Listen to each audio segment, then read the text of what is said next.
Hola queridos amigos, bienvenidos a mi Story Channel. Hoy estoy muy contenta de presentarles una entrevista o más bien un diálogo que tuve con Neil del canal Descubriendo. Ese tipo de ejercicio es bien interesante, las colaboraciones, las entrevistas, los diálogos y debates con otros canales. Me encanta ese intercambio, me gusta muchísimo. Y es un reto muy grande porque debemos ser muy idóneos a la comunicación, debemos ser personas que sepan comunicar. Y no es fácil, créame, no es fácil comunicar nuestras ideas, nuestras investigaciones, nuestros pensamientos, porque aunque nos entendamos en el mismo idioma, podemos comprender de una manera muy distinta y aparte de la comunicación verbal está la comunicación no verbal que puede no llegar a ciertas personas o puede llegar, en fin, es un reto esto de la comunicación, pero es algo que a mí me gusta mucho y que lo hago desde el corazón y con la mayor honestidad posible, así como Neil, que está haciendo una gran labor desde su canal. Ya, pues ustedes si lo conocen a él y conocen mi Story Channel, sabrán que tenemos puntos de vista muy distintos, pero eso es muy positivo porque abre aún más el espectro de posibilidades a las personas para tener distintos puntos de vista. Y es excelente que se hace en esos espacios tan respetuosos, tan abiertos como los del canal Descubriendo, así que los invito para que lo visiten, para que vayan y conozcan toda la información que él comparte, que aunque como les decía, nuestras líneas de investigación y nuestras ideas respecto a lo que hemos ido descubriendo son distintas, pero es muy válido que hayan esos disentismos, es muy positivo para que no se monopolice la verdad, la llamada verdad.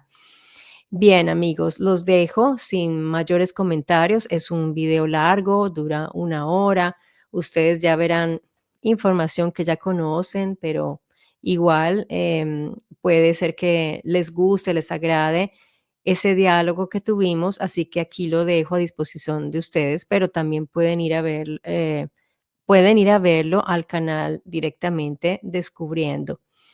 Entonces, muchas gracias a quienes se queden hasta el final del video y a quienes quieran apoyar este canal dejando su me gusta, su comentario, sus opiniones.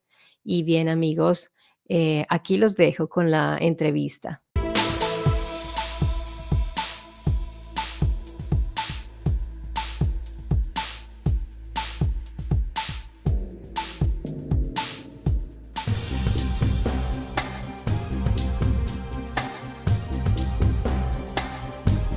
Esto es Descubriendo, con la certeza en la búsqueda de la verdad.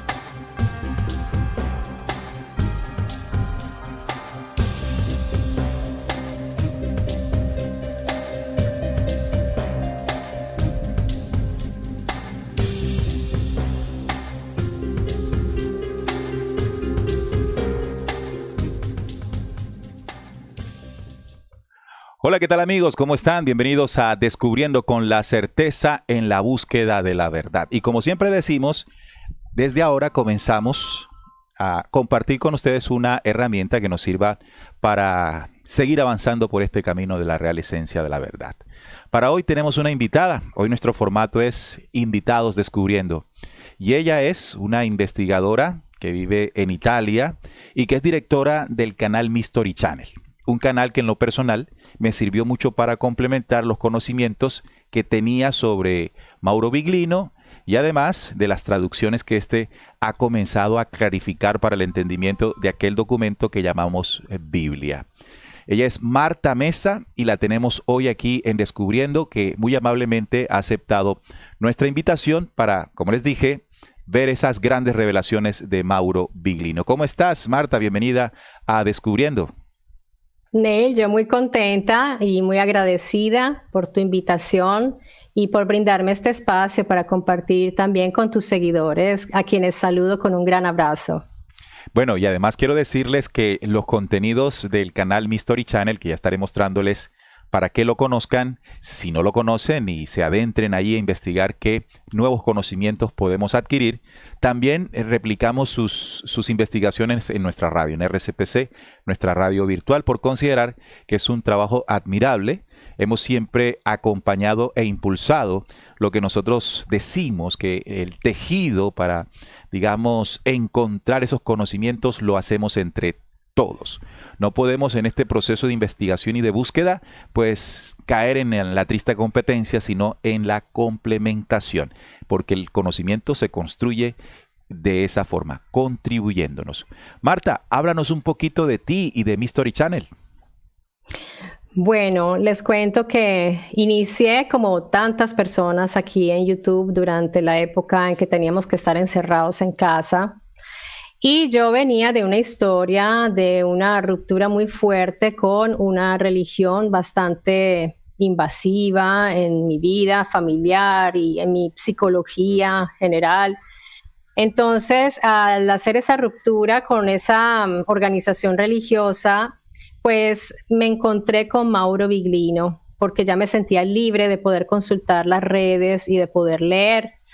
Finalmente empiezo yo a asimilar poco a poco lo que fui encontrando con Mauro Viglino y empecé a ver no solamente lo que él decía, sino también sus detractores, porque es importante tener ese confronto de información.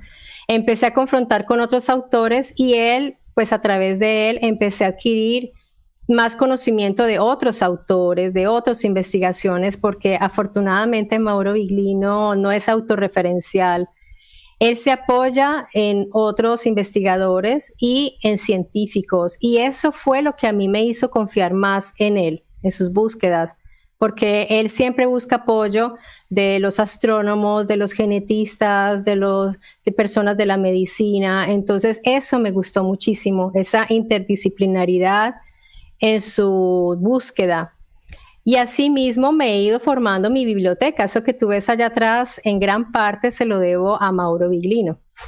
Así que ha sido, digamos, un referente en el despertar que has tenido luego de tu paso por esta secta, ¿no? Porque ya es considerada por varios investigadores como eso, como una secta en los Testigos de Jehová.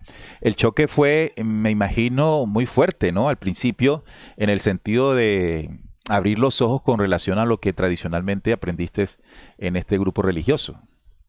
Fuerte es poco decir, Neil. Fue realmente un impacto de verdad, bastante como un shock, pero poco a poco el canal me ayudó también a procesar todo esto, el confronto, digamos, la interacción con otras personas también, y me empecé a dar cuenta de muchas cosas gracias a las personas que se fueron adhiriendo a mi proyecto Mystery Channel. Ha sido un crecimiento junto con ellos. Eso es lo bonito del canal Mystery Channel, que hemos ido creciendo juntos, nos hemos retroalimentado y yo les brindo a ellos también mucho espacio para que se expresen y para que aporten. Es muy bonito, de verdad, esa labor que he ido realizando. ¿Qué recuerdas en este trabajo de investigación a través de las revelaciones de Mauro Viglino? ¿Qué fue lo que más te llamó la atención como para estremecer tu propia creencia? Pues a mí lo que me movió el piso, como decimos en Colombia, fue cuando vi esa frase en ese título en su libro de la Biblia, Dios no está en la Biblia, o sea, en la Biblia no habla de Dios. Yo dije, un momento, ¿de qué estamos hablando? ¿Qué es esto? Eso fue lo que a mí más me impactó y yo dije, no, pues yo tengo que ir a fondo en esto, porque ¿cómo es posible? Todos asumimos, damos por sentado de que la Biblia trata de Dios. Entonces, desde allí empieza a removerme todas esas, toda la teologización que tenía yo en mi cabeza respecto a esos libros, y realmente empecé a descubrir un mundo nuevo, interesantísimo, y esa es la base, de ahí partí yo para hacer otras búsquedas, porque mi mayor interés ahora, ya sé que en la Biblia no se habla de Dios, pero ¿de quiénes habla? ¿Y cuáles son nuestros orígenes? Esa es mi búsqueda más importante ahora, la cual comparto con otras personas, porque no hay un mayor misterio en este universo que nosotros. Sí, fíjate. Yo buscaba Sí, Sí, perdóname. Una de las cosas que sin duda alguna llama la atención son los títulos de sus libros, como que la Biblia no es un libro sagrado. Mira, arrancando con eso. O el que exacto. mencionabas que está aquí en pantalla, la Biblia no habla de Dios. ¿Cómo que la Biblia no es un libro sagrado? Eso inmediatamente la cuestión, la pregunta te invita a profundizar, a querer saber por qué el autor está diciendo esto. Y cuando te encuentras que ese autor es un, digamos, reconocido traductor del idioma antiguo en el que fue o con el que fue escrito estos textos, pues sin duda alguna tiene que remover, ¿no? Que tiene que remover. Y más allá de eso, pues lo que tú acabas de decir, bueno, si no habla de Dios, ¿de quién habla?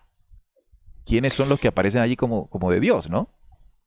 Exacto, ese camino que él ha recorrido inicia a partir de su conocimiento del hebreo antiguo, del hebreo, el griego, el arameo y el latín, el cual lo llevó a él a descubrir la clave está en las palabras, en los términos, y que se dio cuenta de tantas manipulaciones que ha habido de estos libros llamados sagrados, de los cuales ni siquiera se conoce quiénes son los autores, y eso ya está más que verificado. Pero, como te digo, cuando nosotros nos acercamos como neófitos, como personas creyentes, no ponemos en duda absolutamente nada, y ahí está el problema. Damos por sentado todo. Así es. Entonces, cuando ya se derrumban las certezas, tú empiezas tu búsqueda, tu estudio, tu investigación. Y cuando yo logré separarme, o sea, cuando yo dejé ya las creencias a un lado, ahí fue cuando yo ya realmente pude dar mis pasos adelante en mis investigaciones. Porque si tú crees que ese libro realmente fue escrito por Dios, no hay nada que hacer. Allí no tienes nada que ir a interrogar. No puedes hacer preguntas, no puedes ponerlo en duda. Así que la laicidad es importante, Neil. Ser laicos nos permite acercarnos a esos libros desde un punto de vista científico, histórico, antropológico, porque de eso se trata. Claro. Hablemos un poco del personaje, Mauro Biglino.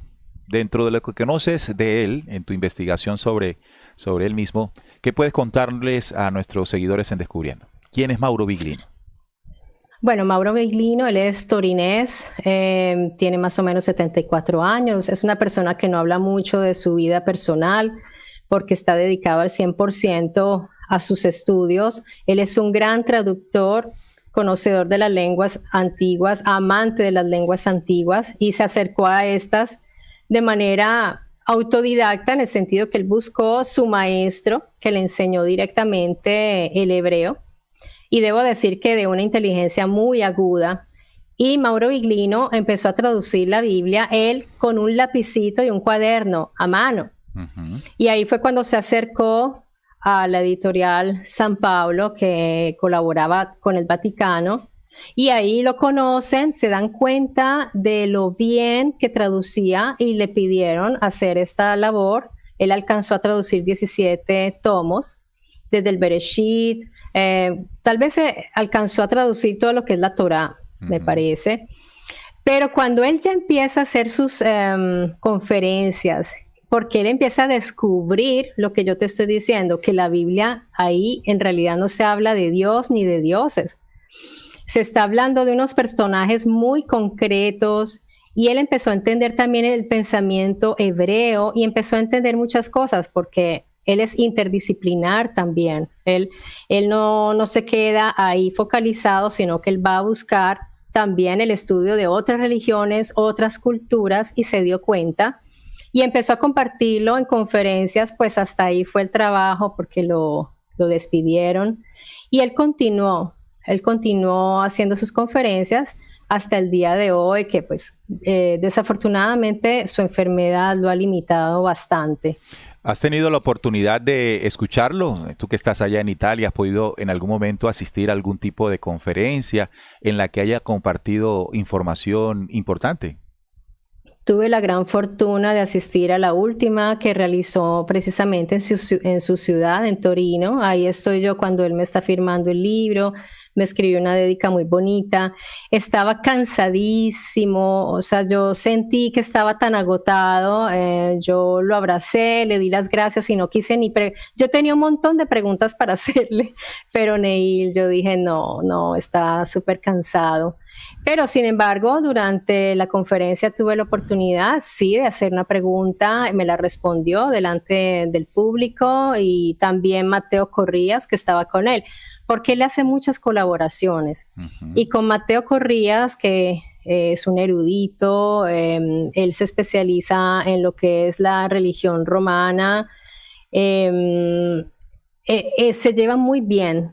Tienen muy buen intercambio, ellos dos muy buena sinergia para trabajar juntos y se han vuelto amigos también. Como lo hace con Paul Wallis, ¿no?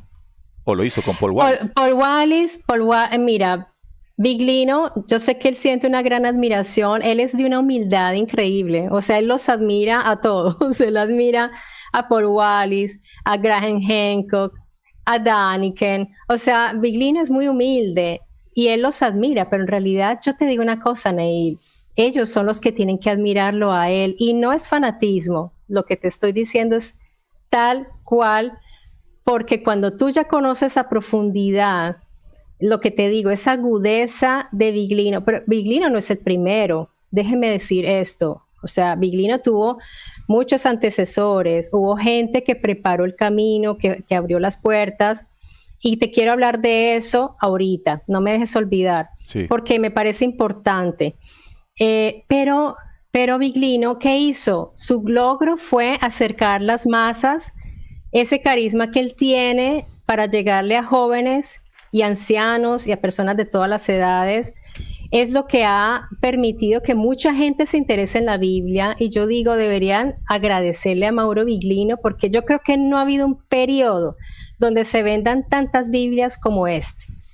Te lo puedo asegurar, o al menos aquí en Italia, la gente de la Biblia no le importaba absolutamente nada, pero ahora tú ves los muchachos buscando que quieren aprender el hebreo, que quieren aprender el griego. ¿Por qué? Claro. Gracias a Mauro Biglino. Marta, sin duda alguna, una de las cosas que Biglino utilizó para argumentar tremenda frase del título de uno de sus libros, de que la Biblia no es un libro sagrado, porque partiendo de la traducción de los textos en hebreo, de los originales, de cómo fue escrita la Biblia, y sin un elemento que para nosotros es muy importante, por eso lo tuvimos en cuenta, sin el amañamiento religioso o doctrinal, que sin duda alguna cambiaría el sentido por la interpretación que le dé a alguien que esté cercano a la religiosidad. Pero él, como no lo voy a decir en el sentido para disminuir su labor, sino con su simple visión de traductor, es decir, que no está asociada a cualquier cosa parecida o cualquier pretensión distinta a solo traducir, pudo claramente dejarnos mucha claridad en el sentido real de los términos y las frases. Y eso que pareciera, como los religiosos yo los he escuchado decir que, bueno, eso no cambia mucho las cosas, ¿no? Es una forma distinta de decirlo, pero en las cosas que él ha dejado, digamos, claridad de su significado original, pues cambia completamente el sentido de lo que nosotros consideramos como sagrado en la Biblia. Y en ese sentido, te invito a que pasemos a hablar de sus principales revelaciones, ¿verdad? Dentro de lo que le has escuchado, el trabajo que has hecho precisamente en History Channel, de transmitir o retransmitir las conferencias o los estudios, ¿tienes algunos, digamos, elementos de conocimiento que surgen de su traducción que puedas destacar y regalarnos acá en el programa? Por supuesto, pues yo diría que uno de los temas centrales y más importantes y de donde surge el título que la Biblia no habla de Dios es precisamente el término que siempre se ha traducido como Dios. Los términos Dios, Señor, Altísimo, Todopoderoso, Eterno. Él se centró en esos términos porque son los términos clave, y ahí fue cuando él se dio cuenta, como ya muchos de ustedes saben, que estaba el término Elohim. Él empieza a hacer sus búsquedas porque Elohim es un término ya conocido y como les digo, Viglino no fue el primero en identificar esto, que Elohim es un término plural. Y los Elohim, que además se escribe con mayúscula, pero todo esto es por la tradición, porque no debe estar en mayúscula, no es un nombre propio, es un grupo de individuos, es un colectivo. De hecho, él se dio cuenta también de las incongruencias, porque en el Génesis hagamos pues con quién está hablando, con otros Elohim. Claro. Pero entonces la teología es la que se ha encargado de ponerle velos a esa realidad, a esa verdad escueta que está ahí. Entonces los escritores bíblicos nos lo dijeron todo el tiempo, los Elohim, pero si le cambian el artículo ya no son los Elohim, sino el Elohim, y luego le ponen que son los jueces, y empiezan a hacer este tipo de interpretaciones, pues la gente no se da cuenta, y tú ya en tu Biblia de tu casa lo tienes como Dios o Señor.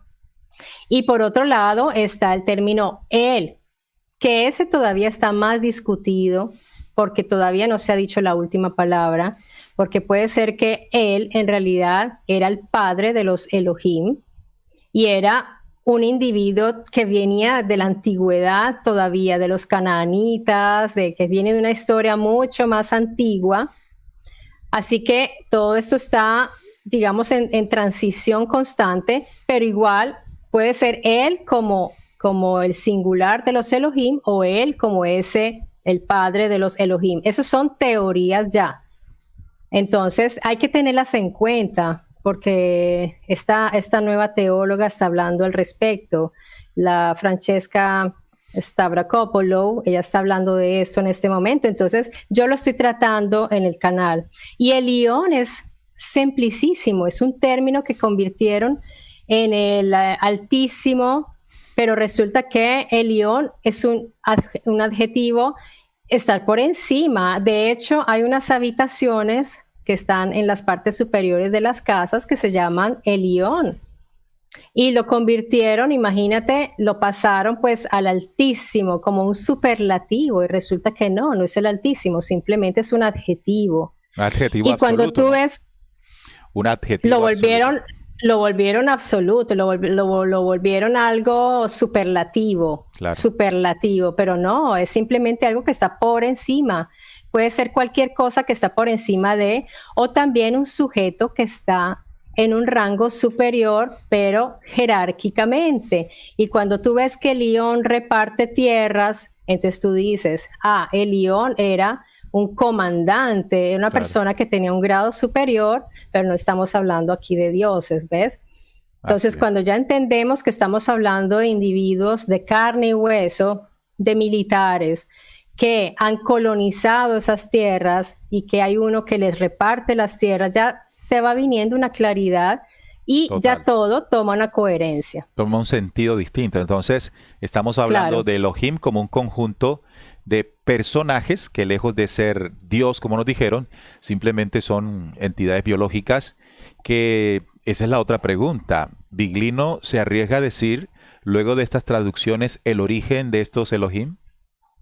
Claro, porque es que en las mismas escrituras están. Allí te hablan, bueno, cuando hablan de Yahvé en específico, cuando hablan de dónde viene, te dan lugares también tipo del oriente o te dice de la montaña, pero cuando tú vas más allá en otros textos y ves que dice, por ejemplo en los Salmos, que Yahvé debe pasar con su cabot y atravesar las puertas del Olam, y cuando tú empiezas a ver que estos Elohim que se mezclaron con las mujeres y te habla de un origen que es de allá afuera, entonces tú empiezas a sospechar, este personaje no era terrestre realmente. Okay. Se habla de las moradas en lo alto de Yahvé, pero no estamos hablando de un cielo metafórico. El cielo físico tiene mucho espacio y hay muchas criaturas vivas en esos espacios, porque pensar que somos los únicos es absurdo. Y ahí en las escrituras se habla de las moradas de Yahvé allá arriba. Yahvé siempre está entre arriba, abajo, se mueve sobre las aguas, sobre la nube. ¿Cuántas veces no se habla de la nube de Yahvé, las nubes Claro. de Yahvé? O sea, Entonces, la forma en que se esto, desplaza, ¿no? la forma en que se desplaza. ¿Y cuáles son Todo los esto nos da términos? pistas. Claro, ¿cuáles Sí. serían los términos que Viglino nos ayuda a entender que la famosa nube o el famoso espíritu o todos esos términos que asocian a Jehová con la divinidad realmente no lo son tanto? No, en realidad cuando hablamos de divinidad tenemos que hablar de una divinidad no teológica, porque divinizaron a estos personajes, fueron divinizados posteriormente, no durante la escritura de estos textos. Entonces la teología, para explicar ciertas cosas extrañas tiene que divinizarlos, o si no, ¿cómo van a explicar que Yahvé se movía sobre las aguas, sobre su nube, y que galopaba sobre su querubín? ¿Cómo pueden explicar esto? Pues tienen que divinizar y espiritualizar. Y en la Septuaginta, ahí sí que fue la espiritualización de todo, porque en la Masorética está más claro. Entonces, hay unas versiones bíblicas donde podemos encontrar más literalidad, más concretez, más concreción. Y la Biblia de los 70, sí, pues ahí fue ya esa Biblia traducida al griego, pues ya los teólogos, mejor dicho, se dieron vuelo con eso, Claro. literalmente. En ese sentido, Pero tenemos, por ejemplo, términos como el ruaj, Ajá. por ejemplo, que es un término que ruaj literalmente tiene, tú sabes que el hebreo es polisémico, entonces tiene varios significados, pero siempre es viento, viento en movimiento, por eso de ahí después evolucionó hacia lo que es el espíritu, pero en realidad es viento y viento en movimiento, o algo que se mueve con el viento. Pueden ser cosas que mueven. Un ventilador es un ruaj, porque está moviendo el viento, ¿ves? Sí. Entonces, ahí hay cosas concretas también, y cuando el ruaj se levanta y hace ruido, y hay una serie de características que se dan, tú lees el contexto y tú dices, esto no es espíritu. Claro, O sea, un espíritu no produce todo esto. Mira lo que sucedía con nosotros en las investigaciones acá en el programa Descubriendo. Nosotros, antes de encontrar y conocer el trabajo de Viglino, pues interpretábamos que lo que allí se mencionaba como cosas divinas no lo eran. Es decir, cuando hablábamos de la nube que guiaba al pueblo israelita sobre el desierto, pues comprendíamos de que esto tendría que ser un objeto volador. Basándonos también en investigaciones anteriores, que también sirvieron como las de von Däniken y otros investigadores que plantearon estas interpretaciones y comienzan a tener sentido cuando uno mismo comienza a leerlas. Ahora, entra Viglino y Viglino le pone, digamos, un valor importante a todo esto, porque él dice qué significa realmente el término o a qué hace referencia o qué quiso decir el autor al escribirlo en aquellos textos antiguos. Sin duda alguna, esto va a generar algo en el que descubre esto, y es qué intenciones y qué explica o qué puede estar explicando Viglino alrededor, qué intenciones tuvieron los traductores, que bueno, han sido miles a lo largo del tiempo en la historia de lo que llamamos Biblia. ¿Cuáles han sido las intenciones o por lo menos qué dice Viglino de las intenciones detrás de todo esto que hoy nosotros llamamos Biblia? No, pues es que si tú te das cuenta, las religiones viven de todas esas traducciones e interpretaciones. Así que cuando llega él a traducir literalmente, pues ellos sienten el peligro de que ese castillito de naipes se les caiga y lo atacan inmediatamente, y se preocupan, porque muchas personas ya están empezando sus estudios también, y eso es un grave problema para las religiones, porque las religiones se sostienen con la teología, y la teología tiene que construir, y no sabes todas las maromas que se tienen que hacer para sostener en la cuestión de los Elohim. Ahora, quería hacer una aclaración acá de Ruach, quisiera regresar porque hay personas que dicen, pero cuando cuando Yahvé sopla el aliento de vida en la nariz, pues es que precisamente ahí, entonces, ¿qué es el Ruach? Ahí es aliento, porque es que Ruach es viento, aliento, es muchas cosas. Pero si un Ruach te levanta y te lleva a otro lugar, pues ya no estamos hablando. Claro. Exactamente. Entonces, por favor, coherencia, porque no se trata pues de pelear ni de debatir con todo el mundo, no, se trata de ser coherentes con lo que estamos leyendo, y Biglino es muy coherente en todo eso. El interés es mantener el sistema, porque el sistema se mantiene con las mentiras. Con la creencia, ¿no? Claro, si la gente deja de creer en todo esto, esto es un problema. Es como si viniera mañana una nave nodriza sobre Nueva York. Se cae el sistema inmediatamente, porque ya todo el mundo dice, no era todo lo que nos decían, era otra cosa. Marta, y en el Nuevo Testamento, evidentemente el Nuevo Testamento hace parte también de la Biblia. ¿Qué visión, qué interpretación tiene Biglino sobre Jesús? Porque sobre Jesús, digamos, reposa de una manera manipulada también toda la estructura de lo que hoy es el cristianismo, que también ha servido para el control del que estamos hablando. Pero, ¿qué aporta, qué entiende Biglino en la traducción de los textos esta vez en Nuevo Testamento? Que si bien, bueno, digamos que no están en ese hebreo antiguo, pudieron haber o pudo haber él buscado dentro de esto qué puede haber más allá de lo que nos dijeron. Bueno, tú dijiste algo, y es que el Nuevo Testamento también forma parte de la Biblia, pero ojo, porque se forma parte de la Biblia es forzoso. No es que realmente forma parte, sino que los unieron forzosamente y pues a mí siempre me ha parecido eso como un híbrido terrible, que hayan unido el Nuevo Testamento con el Antiguo, me parece terrible, pero bueno, me imagino que los hebreos no están muy contentos tampoco con esa unión. Ellos sí tienen claro eso, ¿no? Los hebreos. Sí. Bien, Mauro Biglino al inicio no quería introducirse mucho con la figura de Jesús, porque es una figura difícil de encuadrar ya para los historiadores, imagínate pues.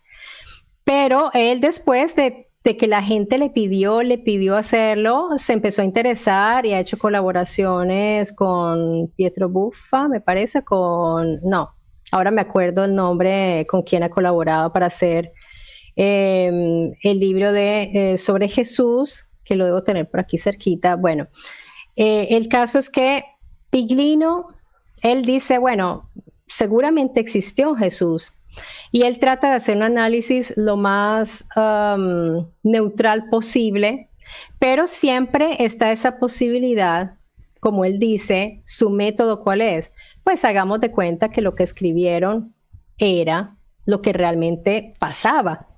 Entonces tenemos a un individuo que nace de una manera extraña, porque él llega mediante de una intervención de un Geber, él que se presenta a una joven, a una muchacha, y a otras mujeres, de hecho, entre las cuales algunas eran hasta estériles y todas quedan embarazadas. Ahí hay algo, ¿verdad? Claro.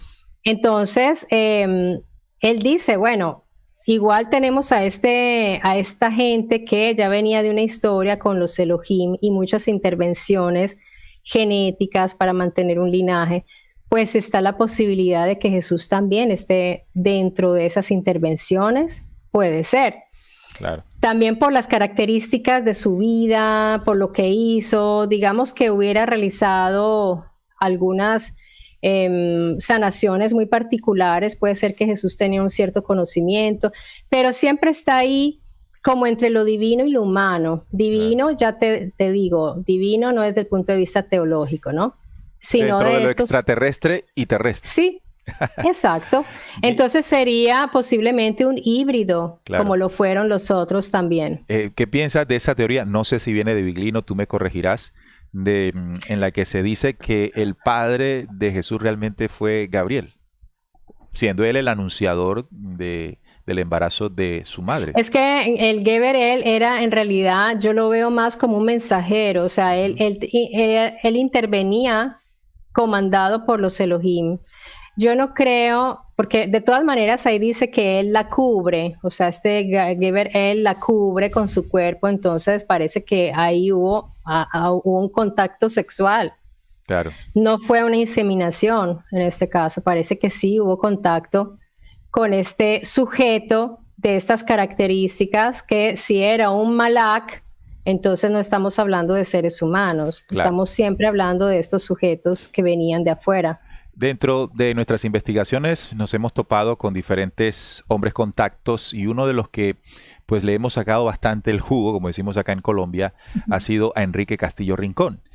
Una de las cosas que es muy valiosa, creo yo, dentro del trabajo de Enrique Castillo es haber dejado una claridad de dos fuerzas existentes dentro de los seres que vienen al planeta Tierra. Es decir, habla de una raza o de un conjunto de razas bastante hostiles que a su llegada al planeta Tierra pues generaron un proceso de manipulación que se puede encontrar en el Antiguo Testamento a cargo de los Elohim, ¿no? Por ejemplo, una de las cosas que le escuché a Biglino es decir que en el Antiguo Testamento se pueden encontrar más de 20 Elohim, cada uno encargado de una labor específica. Por ejemplo, había uno designado a las cuestiones genéticas en las que se cambiaron las condiciones precisamente de la genética humana. Ese conjunto de personajes, Elohim, como allí se describe, pues comparándolo con lo que Enrique Castillo plantea, son los seres extraterrestres de una facción negativa. Pero al mismo tiempo, pareciera, como también lo dice el libro de Enoch, otro texto, no perteneciente al canon bíblico, pues llegaron unos personajes que vinieron a ayudar, ¿sí? Y que no entrarían probablemente dentro de la terminología de Elohim.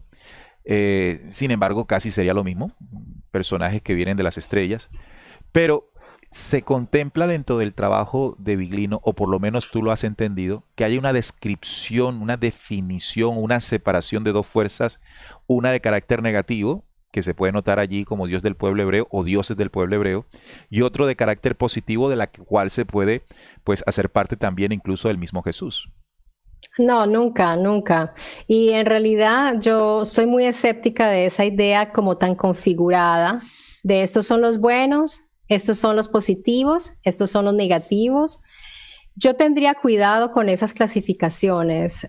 Yo soy muy escéptica en eso porque yo pienso que estos sujetos que vienen de afuera, así tengan una biología, una psicología distinta a nosotros probablemente, pero los que nos construyeron a nosotros son muy parecidos, pues porque nosotros nos parecemos a ellos. Y yo no conozco humanos buenos y malos, yo conozco seres humanos que hacen cosas buenas, hacen cosas malas, toman malas decisiones. Esta configuración ya como tan estructurada de los buenos y los malos no me gusta, porque es como una clasificación que no sé cuál es la fuente de esto. Hay relatos que tenemos, pero si tú te das cuenta en esos mismos relatos podemos percibir muchas facetas de estos mismos personajes. Los mismos Elohim se enojaban, eran violentos, pero también podían manifestar bondad con otras personas. O sea, yo no clasificaría esto con positivos y negativos, porque ya se empieza a formar. A mí me da la impresión de que se están formando otras teologías nuevas. Entonces, en las teologías ya tenemos todo claro. O sea, ya sabemos quiénes son los buenos, quiénes son los malos, como decir los demonios y los ángeles, el diablo, Dios. Es muy infantil ese modo de ver la biología del universo, porque en el universo hay muchas formas de vida muy complejas y nosotros mismos tenemos muchas facetas. O sea, yo no pensaría, por ejemplo, si tú te fijas en una guerra, no hay buenos y malos. Hay seres humanos que están combatiendo, pero no hay ni buenos ni malos. Bueno, esto claramente es tu interpretación de lo que has estudiado, pero en el trabajo de interpretación, de traducción de Biglino, ¿se deja ver algo de eso? No, precisamente, por eso te digo, yo en su trabajo nunca he identificado eso. Biglino, él nos muestra los temperamentos que ha podido ver entre estos individuos, cómo se comportaban, las cosas que exigían, pero nunca le he oído hablar pues que eran buenos o malos. Hacían cosas terribles, como te digo, hacían cosas terribles que les gustaba, de pronto les agradaba. Pero nunca he visto esa clasificación de los positivos y negativos en Viglino, nunca. Ok, bueno, aunque uno al ver el tema de los sacrificios, que incluso en oportunidades era con los humanos, sacrificios humanos, pues ahí uno se comienza a cuestionar qué tipo de esencia pues Pero tenían si tú estos te pones seres. a pensar, Neil, nosotros cuando vamos a cazar, ¿cómo nos ven los animales? Me viene en mente esta idea. Yo tomo una escopeta y voy a cazar conejos. Los hijitos de estos conejos dicen, esa mujer, ese humano es de los negativos, pero resulta que yo amo a mis hijos, yo hago cosas buenas por muchas personas, pero cazo conejos. O sea, puede estar mal, seguramente está mal visto por unos, por otros no. Entonces, esos juicios morales hacia estos sujetos que nosotros ni entendemos porque no sabemos bien qué son, podemos ver lo que escribían los antiguos, pero hasta los aztecas hacían sacrificios también. Entonces, nosotros mismos hacemos muchas cosas que pueden ser juzgadas negativas, pero la raza humana está dividida entre positivos y negativos. Hay que mirar qué sucede aquí en nuestra realidad. Y según lo que yo pienso, eso nos muestra mucho también de lo que sucede allá afuera. Yo no creo que seamos tan distantemente, tan distintos. Bien. Dentro de ese trabajo de traducción, Viglino ha podido tocar otros textos. De pronto hablemos de los apócrifos. Sí, claro. Él ha podido ver. A veces se apoya en los apócrifos porque, por ejemplo, con la narración del nacimiento de la concepción de Jesús, por ejemplo, él habla también allí de esa escena de José cuando está hablando, está pues muy choqueado porque María está embarazada. Entonces cuando ahí lo vemos en los apócrifos, cuando él dice, me pasó lo mismo que a Adán, fui suplantado, alguien se hizo pasar por mí, la engañó. Entonces sí, en algunas ocasiones Viglino nos habla de los apócrifos, también de Enoc, pero siempre con pinzas, porque él sabe que no se puede decir, él siempre recuerda, hagamos de cuenta, porque es que no podemos saber si esto realmente sucedió así o no. Él nunca lo promueve como una realidad contundente, esto fue así, no, para nada. Claro. Me imagino, como lo decíamos al principio, que la confrontación que pudo tener con la iglesia, con grupos religiosos, con líderes religiosos, porque pues él se atreve a tocar lo intocable. Lo intocable es el documento bíblico y las aseveraciones que hace del mismo. ¿Cuáles han sido las luchas que has visto y que ha librado Mauro Viglino al respecto? Pues mira que no, la iglesia en sí, el clero no la ha atacado. O sea, porque ellos en el fondo saben. Esto es interesante lo que estás diciendo. Claro, ellos saben que Viglino lo que está diciendo es verdad. Mira, creo que los más ateos son los mismos sacerdotes. Ellos saben bien qué pasa ahí. Ellos estudian muchísimo. Esa gente estudia mucho, ellos saben muchísimo. Entonces lo dejan tranquilo, dicen, eso... Al final, los mismos feligreses son los más fanáticos y esos sí son los que lo amenazan, los que lo insultan. El pueblo, los seguidores lo apedrean, los sacerdotes no. Viglino conversa con los rabinos, con los teólogos, hacen chistes, hablan, pero todos saben lo que ya saben. Ellos saben muy bien que Viglino tiene razón. Algunos lo admiten inclusive, pero de alguna manera lo admiten. Otros tienen que hacer el show, porque cuando hacen debates, pues tienen que defender, pero ellos saben bien que Viglino lo que está diciendo tiene razón.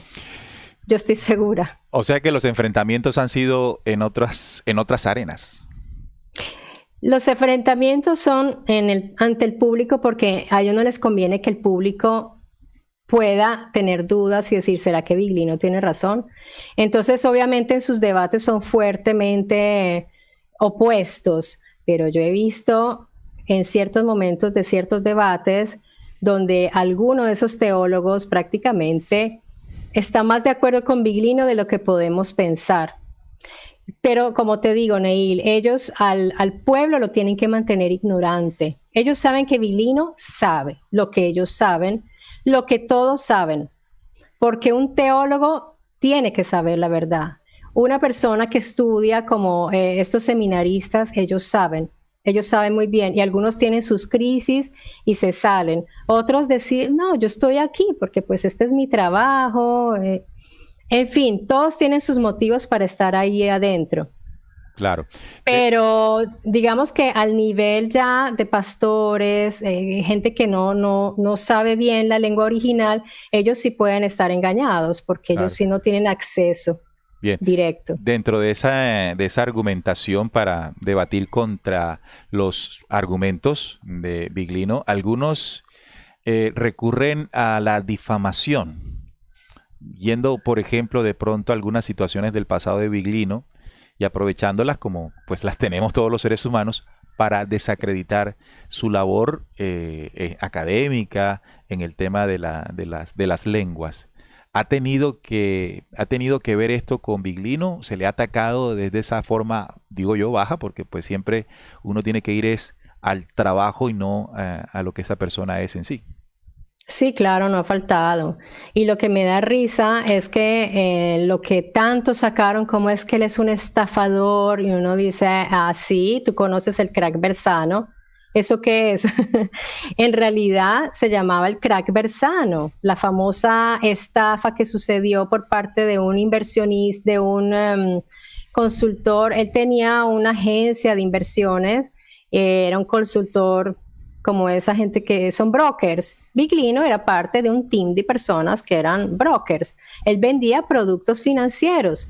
Entonces, si tu jefe te dice, véndeme estos productos y tú eres un vendedor y tienes que pagar tu renta, pues tú vendes tus productos. Pero resulta que si esos productos estaban por irse a la quiebra y toda esa pobre gente perdió una cantidad de dinero, eso fue muy doloroso, muy horrible.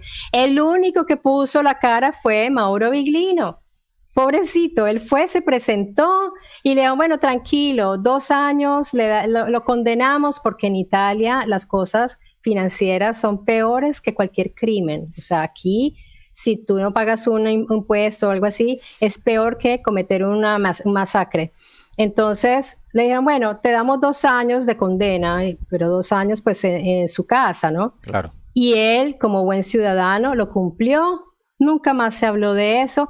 Apenas empezó a brillar, apenas empezó a encontrar su camino como escritor, traductor, pues claro, ahí fueron todos y una cantidad de gente chistosísima repitiendo como loritos, pero es que sin saber ni tener ni idea que eso ya había estado súper superado aquí en Italia, nadie habla de eso, a nadie le importa, pero si tú vas a Wikipedia es lo primero que te sale. Claro. Y lo chistoso es que es el crack Bersano, no es el crack Viglino, es el crack Bersano.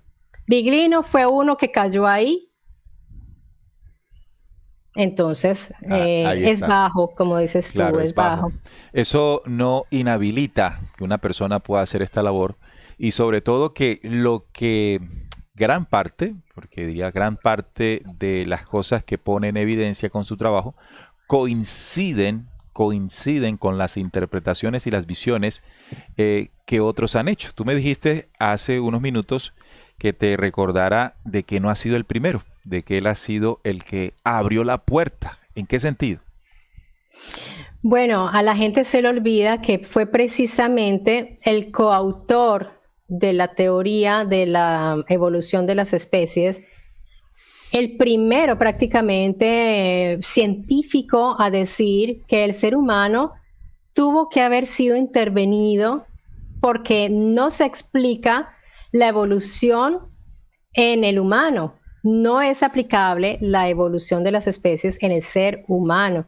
Lo dijo Alfred Wallace, el coautor de la teoría de la evolución de las especies. Y él en 1871 le escribió esa carta, la famosa carta, a Darwin, su compañero, diciéndole, mira, yo no puedo sostener esto porque el ser humano no pudo haber sido parte de esa evolución. Y eso que dijo Wallace, Wallace fue más allá. Él dijo, tuvo que haber una inteligencia superior. Él no estaba hablando ni de Dios, ni de... No, él solo dijo una inteligencia superior que intervino en la evolución humana, le dio el empujón para ser lo que es hoy. Entonces, pues le cayeron encima a todos. Entonces, ¿qué tenemos nosotros? Una línea de fe que es científica, porque si tú crees en la evolución es fe. Y una línea de fe que es teológica, porque si tú crees en la creación es fe. Claro. Entonces, Mauro Viglino irrumpe, él llega, traduce y se da cuenta que este señor tenía razón y él es el que lo lleva adelante. Entonces, esto es un trabajo de personas que han ido abriendo el camino. Claro. Lo que pasa es que Viglino, él ha tenido el coraje de lanzarse a hablar de esto y ha soportado persecuciones, amenazas hasta de muerte. Viglino yo lo admiro mucho porque de verdad que ha tenido un valor increíble y ahora está viendo los frutos de su trabajo, pero al inicio mucha gente lo denigraba y lo atacaba. ¿Cuál de los libros de Viglino le recomiendas leer a una persona que acaba de escuchar su nombre? La Biblia no es un libro de Dios. La Biblia no habla de Dios. ¿Por qué? Cualquiera. Es que cualquiera. De hecho, no, yo diría que acá solo pongo 3. Acá pongo solo 3, pero... Yo recomendaría este. ¿Sabes por qué? Este es el último de él. Los dioses de la Biblia. Y ahí está todo compiladito. Está toda su búsqueda, sus investigaciones. Entonces yo diría que mejor de una vez adquirir el último libro. Claro. Y este creo que ya dentro de poco va a salir en español, cosa que yo estoy haciendo mucha fuerza. Yo me escribo con la esposa de él. Ella forma parte de la editorial Tutti, que es la que ellos tienen. Son socios, entonces yo le dije, ay, por favor, prométeme que lo vas a traducir. Me dijo, mira, Marta, ya estamos traduciéndolo, no te preocupes, que tú vas a ser la primera en saberlo. Y yo, bueno. Qué bueno, qué bueno. Dentro del trabajo de Viglino, dices que lo admiras mucho.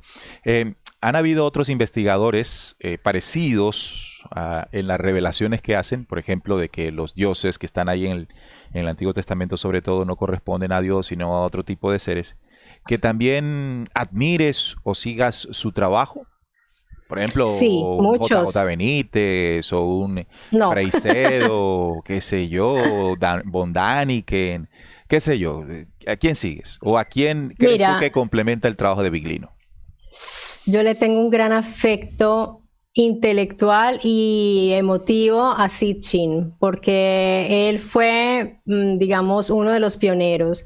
Daniken y los otros han sido más un producto un poco más comercial, inclusive Graham Hancock, que tanto lo nombra Viglino. Yo tengo un libro y cada vez que lo abro digo no, o sea, hago más haciendo búsquedas en internet porque ya está superado, la verdad. Son más personajes como de espectáculo del libro, ¿no? De ser como los bestsellers, pero no son, para mí no son referentes. Sitchin lo es, a pesar de con que los errores que ha cometido. A pesar de que ha sido cuestionado.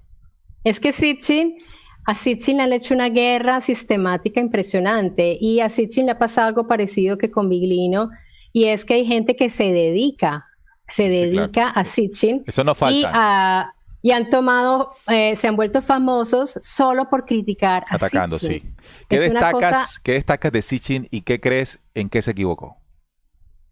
Mira, yo destaco de Sitchin, pues que fue de los pocos que conocían el sumerio, porque es que los sumerólogos son poquísimos en el mundo, y que no tuvo miedo de hablar a la par de los mejores sumerólogos. Nunca se apabulló por eso y por eso lo odiaban, porque él no formaba parte de ese circulito de intelectuales, porque es que eso funciona así. Entonces lo han denigrado de la manera más horrible, pero yo he hecho comparaciones con Kramer, con Pettinato, con Peinado, con los sumerólogos reconocidos y yo no veo la diferencia. Lo que pasa es que Sitchin iba más allá. ¿qué sucede?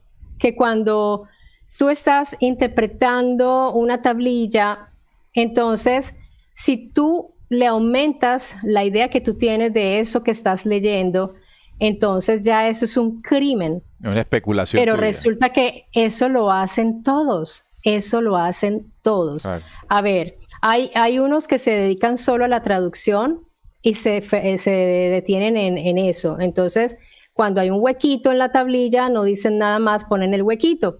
Sitchin dice, pues como aquí están hablando de los planetas, entonces él iba un poco más allá y eso fue pues el acabose, pero es que él además integró estudios, él no se quedó en las traducciones, él iba a los lugares arqueológicos, integraba con otros libros y otras cosas, entonces es maravilloso. A mí me encanta Sitchin y siempre, siempre lo voy a tener en un lugar especial. Sitchin y Biglino son mis principales referentes y muchos otros autores de talla más científica, más oficiales, por llamarlo de alguna manera, los tengo allí como mis referentes.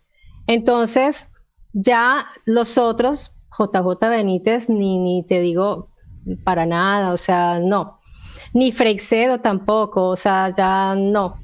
Pienso que con los poquitos que tengo he podido armar una excelente biblioteca, claro, y me siento muy orgullosa de esto. Es importante decirle a nuestros seguidores en Descubriendo que todos vamos asumiendo conforme a nuestro intelecto y incluso a nuestras capacidades internas qué tipo de información puede ser más clara, más contundente, más reveladora que otra. Eso no nos, digamos, nos condena, como es lo que intentan hacer las religiones, que tiene que ser así. Y si no es así, anatema y todo aquello.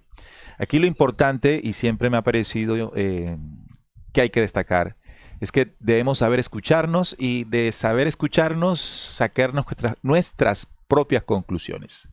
Mientras escucho y mientras ustedes escuchan, traten de sacar lo que Marta nos puede regalar, que es un tesoro, cuando lo sé encajar en el lugar donde va.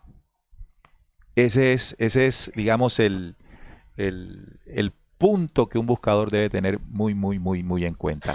Y no se queden con las denuncias de youtubers, de que este mintió, este no mintió, no se queden allí, porque cuando ustedes van a ver en las supuestas equivocaciones de Sitchin, lo que van a hacer es ir a verificar que tenía razón. Eso es lo que a mí me ha pasado, porque obviamente uno dice, uy, vamos a ver, porque si han dicho todas estas cosas tan terribles, y cuando vas a verificar que tenía razón. Claro, fíjate que Sitchin deja la claridad de lo que fueron los Anunnakis, y en el sentido también del origen, de su origen y del origen de la humanidad en ellos, que toda esa interpretación y todos estos temas comienzan a cuestionar o a dejar en tela de juicio las versiones arqueológicas y todas estas versiones oficiales de grandes científicos. Exacto. Y evidentemente pues los egos ahí también funcionan y funcionan más de lo que nosotros podríamos imaginar. Porque bueno, cuando se sabe mucho o se cree saber mucho, el nivel del ego, si no estás aterrizado, estará al mismo nivel. Cosa que ¿crees tú que has tenido de cerca, maneja bien Biglino? ¿Sientes tú que a pesar de esta labor ha mantenido una postura de los pies en la tierra? Uy, sí. Creo que es de los poquitos. Mira, yo he tenido la oportunidad de intercambiar con otros estudiosos y ¿sabes qué? Yo digo, es increíble los egos. Lo que hacen es fuerte, se siente. Yo les tengo paciencia porque pues entiendo que estoy hablando con personas con estos egos así como tan hinchados, pero cuando tú vas a hablar con Biglino, es que es una cosa increíble su humildad, se siente y la transmite, y nunca le he visto un halo de arrogancia. Nunca, ni en sus conferencias. Cuando estaba más joven, pues se ve como esa animosidad y esa agresividad, entre comillas, ¿no? Esa agresividad es cuando tú quieres transmitir y tienes una fuerza vital y quieres que la gente como que se mueva con lo que tú estás diciendo. Poco a poco eso se fue calmando. Ahora Biglino está en una etapa de madurez intelectual y como investigador, que es maravilloso estar cerca de él. Yo por eso digo que envidia de Mateo Corrías, que está con él y van juntos a Cerdeña y hace eso, llega ahí tan rico, porque es súper tranquilo, Viglino. ¿Has intentado llevarlo a tu canal? ¿O a quién? ¿A Viglino? A Viglino. Tú hablas el italiano y mira, sí, claro. un enlace perfecto. Yo le pregunté a un contacto suyo y me dijo, es imposible. Yo dije, no, no es imposible. Hablé con la esposa de Mauro Viglino en la conferencia y ella me dijo, Marta, pues me dio a entender de que sí, que podía venir al canal. Yo no he querido ni anunciarlo ni nada, porque si no se dan las cosas, yo entiendo que él hay que cuidarlo mucho y ella le cuida mucho la salud a él. Trata de que no haga muchos esfuerzos. ¿Qué edad tiene Viglino? 74 más o menos. Años. Y yo digo, bueno, mi canal es un canal pequeñito, o sea, no es tan famoso, pero es un canal, o sea, es un puente, Mystery Channel, y yo creo que ellos me han tenido como pisteada, porque yo sé. Ella cuando me vio me dijo, sí, yo te conozco, yo sé quién eres tú. Entonces, y ven mi pasión por todo, entonces yo creo que puede suceder. Yo no prometo nada y la gente de mi canal pues se despeluca de la felicidad. Si Viglino viniera, ellos saltarían de la emoción. Ahí estuviéramos en primera fila viendo esto. Sería maravilloso. Pues, ¿por qué no? ¿Quién sabe? Los sueños se pueden cumplir. De hecho, pues nosotros también con esa intención, claro que ahí está el tema del idioma. Y pensé inmediatamente, Mystery Channel debería arriesgarse a invitar allá mismo en Italia, encontrar una entrevista, algo que permita que nosotros acá en América Latina podamos tener, pues, no, yo ya lo pedí, ella ya sabe que yo quisiera invitarla, entonces vamos a ver si se puede dar la oportunidad. Que así se ve. Dale. Marta, ¿qué sientes que falta por conversar? ¿Qué quisieras tú compartir a los oyentes de Descubriendo? Pues Neil, la verdad me gustaría de pronto, bueno, yo pienso que ya hemos tocado muchos temas, no, de pronto ya sería muy largo. Yo quería hablar un poco más acerca de cosas, por ejemplo, específicas como fue la construcción del ser humano, pero si quieres podemos hacer otra sesión, otro día, claro. Porque no quiero como tampoco aburrirlos, que se me vayan a dormir. Es decir, ya podríamos profundizar en temas específicos. Sí, puede ser, porque esa parte es una parte que intriga mucho, es muy intrincada, entonces pues ya dejarla para lo último es muy pesado. Claro. Recomiéndanos algún programa, alguna investigación que tengas en Mystery Channel que creas tú que le puede servir a personas que ahora nos estén viendo y estén diciendo, bueno, ¿y este señor quién es? Quiero aprender un poco más de él. Bueno, yo les recomiendo la playlist que se titula Mystery Academy, porque ahí estoy reuniendo un material muy bien preparado, muy bien estudiado. Y obviamente, pues yo no solo hablo de las investigaciones de Viglino, yo complemento y creo que por eso se enriquece mucho más la información. Y de resto les recomiendo que entren y que se hagan un buen tour en Mystery Channel y bueno, eso ya depende de cada uno, de sus preferencias. Ahí hay temas que sí les puede interesar realmente, espero. Sí, yo aquí he visto algunos programas que me han servido mucho para complementar mis investigaciones y de hecho siempre tuve la idea de invitarte porque me parece fantástico. Soy de los que piensa, vuelvo y lo digo al aire, soy de los que piensa que nosotros, los que estamos en este proceso de búsqueda, y digo, los de búsqueda honesta, los hombres de búsqueda honesta, porque hay hombres de búsqueda que lo hacen para dominar a otros, porque el conocimiento desafortunadamente ha sido utilizado para dominar. Pero como instrumento de poder. Claro, sin duda alguna. Los que lo hacemos de manera honesta y que nos consideramos, tú decías, somos canales pequeños, y es cierto, ¿no? Si nos vamos a comparar canales de millones de visualizaciones, somos muy pequeños. Uniéndonos en lo que podamos compartir, ampliando la visión y evitando con esto los sectarismos, ¿no? Porque incluso dentro de los canales también pueden suceder esos fenómenos de sectarismo. Sus creyentes, sus seguidores, sus postulados. Exacto. Y a veces no hay que darle a las personas solo lo que quieren ver, sino lo que necesitan saber. Y aquí en Descubriendo, pues hemos tratado de que esto sea así, Marta. Así que, sin duda alguna, vamos a más adelante conversar contigo para tenerte nuevamente y tocar un tema en específico y sacar lo que se maneje dentro de la información que has cosechado sobre el tema, ¿vale? Excelente, Neil. No, pero quiero antes que nada felicitarte por la labor que estás haciendo. Me sentí muy bien. Eso no sucede no hay esa química con todas las personas porque tú me dejaste hablar, me dejaste expresarme y de todas maneras decirle a las personas que te siguen que no se trata de convencer o de que tengamos la verdad o algo por el estilo, sino de brindarles la posibilidad de que puedan ampliar más en sus investigaciones. Yo estoy a la orden en lo que se les ofrezca. Si me quieren hacer preguntas, estoy a disposición de todas las personas que quieran acercarse. Muchas gracias, Neil. Muchas gracias, Marta. Y bueno, que este sea el primero de lo que se llama dentro de esto colaboraciones, ¿no? Genial, me parece genial. Un abrazo y que tengas buenas noches allá en Italia. Gracias, Neil. Un abrazo para ti. Hasta luego. Bueno, amigos. Chao. Marta Mesa del canal Mystery Channel con nosotros aquí en Descubriendo. Les invito a que se echen una pasadita, como ya se los mostré allí en vivo, compartiendo con Marta en Mystery Channel. Apoyemos este tipo de iniciativas que nos permite ampliar, como ya les dije, ampliar los conocimientos. Ampliando los conocimientos, ampliamos el pensamiento al nivel del universo y los más favorecidos vamos a ser nosotros mismos.